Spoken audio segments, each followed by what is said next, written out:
যে মামলার মধ্যে কোনো কিছুই ছিল না, সেই মামলায় হাইকোর্ট বিভাগ 5 বছর থেকে 10 বছর করেছে। এটা খুবই দুঃখজনক।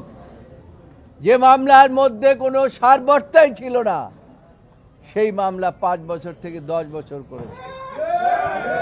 অর্থাৎ বিচার ব্যবস্থা বলে কিছু ছিল না।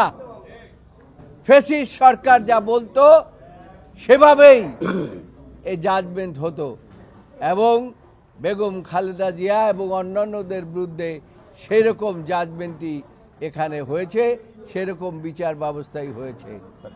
আজকে মনে হচ্ছে যে বিচার বিভাগ স্বাধীনভাবে তাদের দায়িত্ব পালন করেছে। গত 4 দিন হিয়ারিং করে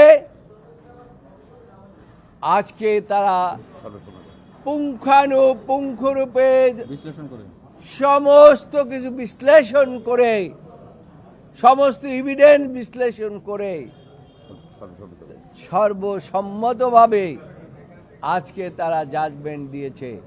জাজমেন্টে প্রথমেই বলেছে যে অ্যাপিল ইজ অ্যালাউড।